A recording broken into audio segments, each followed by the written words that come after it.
నిన్న గచ్చిబౌలిలో కిడ్నాప్ అయిన ఇద్దరు చిన్నారులను సురక్షితంగా రక్షించామని సేలింగంపల్లి జోన్ డీసీపీ శ్రీనివాస్ తెలిపారు. వెస్ట్ బెంగాల్ కు చెందిన కిడ్నాపర్ చాకు సోరెన్ ని అరెస్ట్ చేశామన్నారు. కిడ్నాప్ పై ఫిర్యాదు అందగానే 4 ప్రత్యేక బృందాలతో గాలింపు చర్యలు చేపట్టి ఛేదించామన్నారు. నిందితుడిపై 2 క్రిమినల్ కేసులున్నాయన్నారు డీసీపీ శ్రీనివాస్.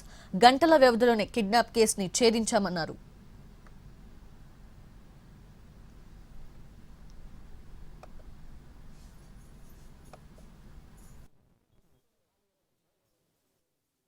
లో ఉన్న ఒక లేబర్ క్యాంపు నుంచి ఇద్దరు చిన్న అమ్మాయిలు, ఒక అమ్మాయికి 3.5 years, ఒక ఆమె 4 years. ఇది సంగీత అండ్ ప్రమీళ అని చెప్పి వీళ్ళు జార్ఖండ్ స్టేట్కి సంబంధించిన వాళ్ళు.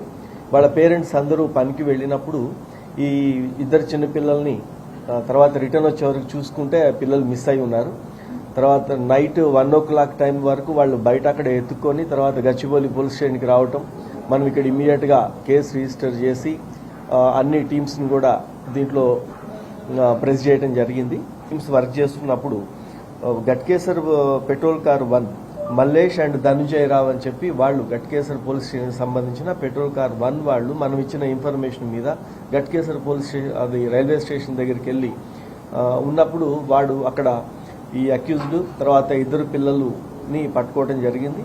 మన లోకల్ పోలీస్ కూడా వెళ్ళి అక్కడ వాళ్ళని రెస్క్యూ చేసి తీసుకొని రావడం జరిగింది. తర్వాత ఇది వెరిఫై చేస్తే దీంట్లో ఇతని మీద కరింగిడి పిఎస్ వెస్ట్ బెంగాల్లో కరింగిడి పోలీస్ స్టేషన్ లిమిట్స్లో ఈ నేరస్తుడు చాకు సోరెన్ అనే